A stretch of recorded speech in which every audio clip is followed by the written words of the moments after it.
ఇప్పుడు భారత్ అమెరికా మధ్య ఉన్నటువంటి ఈ ట్రేడ్ టాక్స్లో వస్తున్నటువంటి బ్యూరోక్రాటిక్ జాప్యం అనేది కేవలం ఒక నెపం మాత్రమేనంటారా?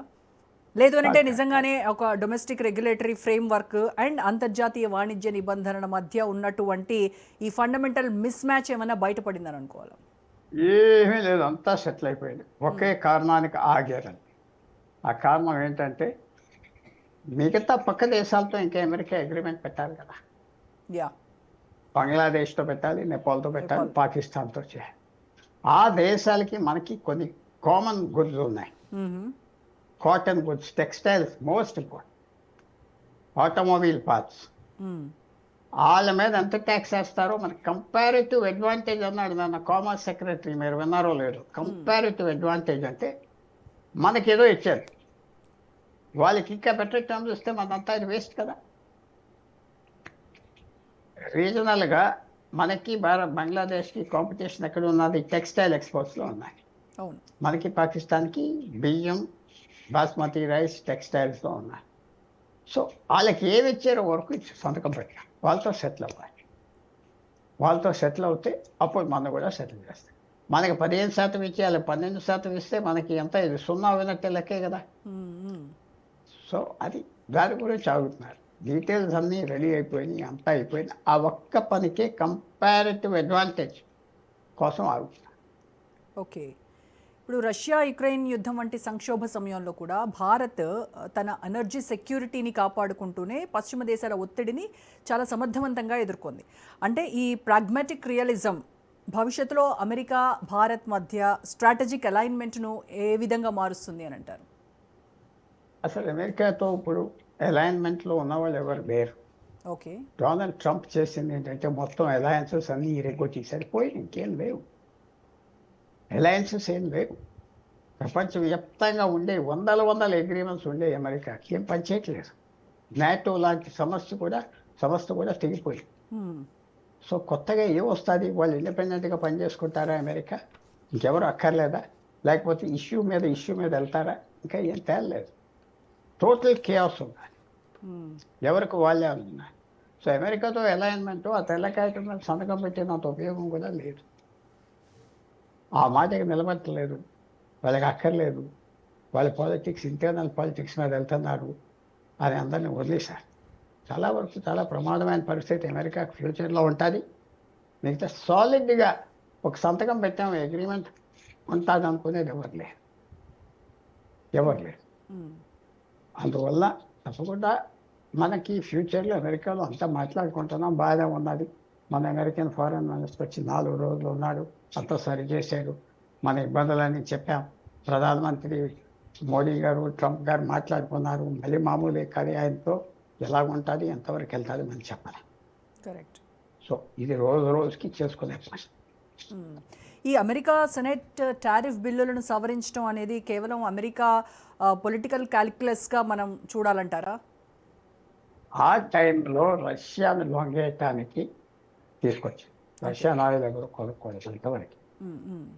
ఆ మూవ్ చేసింది, దాని వెనకాల బ్రెయిన్, లిండ్సే గ్రాహం చచ్చిపోయాయి. ఓకే, అదే కాకుండా అమెరికా ఎప్పుడైతే ఇరాన్ యుద్ధం స్టార్ట్ చేసిందో రష్యన్ ఆయిల్ ఆఫ్ చేసే పని లేదు. రష్యన్ ఆయిల్ మిగతా దేశాలు కొనకపోతే అమెరికాలోనే ఇబ్బంది వచ్చేస్తాయి. అందువల్ల ఎందుకు ఇబ్బంది వస్తుంది? అమెరికాలో ఆయిల్ ఉన్నదంటే అమెరికాలో ఆయిల్ ధరలు ఎలా పెడతారు? ప్రపంచంలో ఉన్న ఆయిల్ ధరల మీద ప్రైవేట్ కంపెనీలు పెడతారు.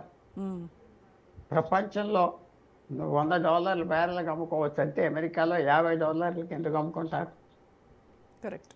ప్రపంచ ఆయిల్ రేట్ మీద జరుపుకుంటారు. అది రష్యన్ ఆయిల్, వెనజువేలన్ ఆయిల్ కలిసి వచ్చి కొంతవరకు కలిపి వచ్చేసి కొంతవరకు ఈ 15 రోజుల్లో ఇరాన్ ఆయిల్ కూడా చాలా మార్కెట్కి వచ్చింది. ఒక 100 మిలియన్ బ్యారెల్స్ వచ్చింది, అంటే ఎంతో కాదు, అలా తీసుకొచ్చేసారు.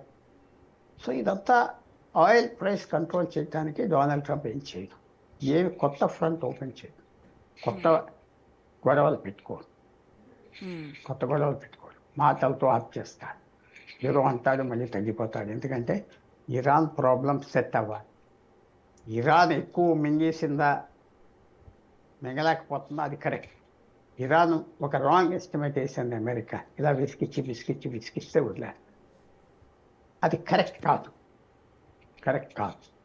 అది ఇరాన్ నేర్చుకుంటాం. సో ఇరాన్లో ఎంత పవర్ ఉన్నది, ఎన్ని రోజులు ఇంకా ఫైట్ చేస్తుంది. అమెరికా 4 రోజులు బాంబులు చేస్తూ వచ్చింది. అది మనకి రాబోయే రోజుల్లో తెలుస్తాయి.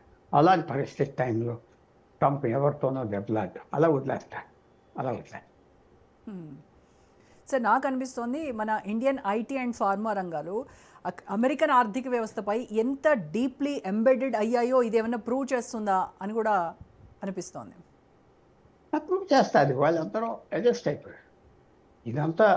ఇది అంతా ఫ్యాక్టర్ అయిపోయింది. ఫ్యాక్టర్ అంటే అంతా కలిపేశారు, ఆలోచించుకున్నారు, ఎలా తప్పించుకోవాలో చేస్తారు. కొన్ని దేశాల నుంచి మనం వేరేగా పంపిస్తాం. ఆ అంత హీట్ లేదు. ఫార్మాస్యూటికల్స్ మీద ఏదో సంవత్సరంలో ఎక్కడే ఫ్యాక్టరీలు పెట్టాలి, అది అయిపోయింది. ఇంకా ఆ స్టేజ్ లేదు ట్రంప్కి. ఆర్డర్ చేసే ఆ టైం అయిపోయింది.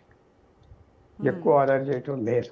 ఫార్మాస్యూటికల్ ఇండస్ట్రీ నేను అనుకుంటున్నా నార్మల్ అయిపోతుంది భారతదేశానికి. ఎందుకంటే ఈ ఇరాన్ విషయం రాగానే ఇంకా దానికప్పుడు తేలదు. అమెరికాయే పై చేయాలి ఎవరేమన్నా, కానీ తేలదు, అప్పుడే తేలదు. కరెక్ట్. ఇప్పుడు అమెరికా ఫస్ట్ పాలసీ అనేటువంటి ఏదైతే ఉందో దీనివల్ల ఏర్పడినటువంటి ఒక అన్సర్టనిటీ వల్ల ఆ దేశంతో పెట్టుబడులు కావచ్చు, రక్షణ రంగానికి సంబంధించి ఒప్పందాలు చేసుకోవడానికి భారత్ వెనకడుగు వేస్తోందంటారా? అదేం లేదు. మన ప్రపంచంలో కొత్తది కూడా వచ్చింది, ఆర్టిఫిషియల్ ఇంటెలిజెన్స్. స్పేస్ కంపెనీ ఎక్కువ క్యాపిటల్, ప్రపంచ క్యాపిటల్ అంతా అక్కడికి వెళ్ళిపోయింది. అలా చేసుకుంటున్నారు. అదే దాంట్లో ఇన్వెస్ట్ చేస్తున్నారు. Space technology and artificial intelligence అదొక బబుల. అది పేలిపోతుందా, కొంతమంది పేలిపోతుంది, జీరో అయిపోతుంది అంటారు. ఇంకా మనం చెప్పలేం. ఒకటి వచ్చాయి ఆల్రెడీ ఆర్టిఫిషియల్ ఇంటెలిజెన్స్ పెట్టిన వ్యవహారం అంతా కొంతవరకు అబ్జార్బ్ చేస్తున్నారు. ఆ రోజు ఒక 6 నెలల క్రితం మైక్రోసాఫ్ట్ చైర్మన్ కంపెనీ CEO సత్యం నడలా అన్నాడు, కొత్త టెక్నాలజీ వస్తే ఒక రూల్ ఉన్నది. కొత్త టెక్నాలజీ వల్ల తక్కువ ఉద్యోగాలు కాదు, ఎక్కువ ఉద్యోగాలు వస్తాయి. ఎందుకంటే ఆ టెక్నాలజీకి అనుకున్నదే కాదు, ఇంకా కొత్త యూసెస్ వస్తాయి. సో ఎక్కువ మందికి ఉద్యోగాలు వస్తాయి అన్నారు. అతను చాలా బ్రిలియంట్ మ్యాన్. ఆ మాట కాదని ఇంకా ప్రూవ్ అవ్వలేదు ఆర్టిఫిషియల్ ఇంటెలిజెన్స్. సో భారతదేశానికి ఇప్పుడు ఇలాంటి టైంలో వచ్చేది మెయిన్ థింగ్ ఏమిటంటే ఆర్టిఫిషియల్ ఇంటెలిజెన్స్, రేర్ ఎర్త్స్, ఇవన్నీ మన వీక్ పాయింట్స్. ఎనర్జీ సెక్యూరిటీ లేదు. ఎనర్జీ సెక్యూరిటీ ఎక్కడి నుంచో కాంట్రాక్ట్ కాదు.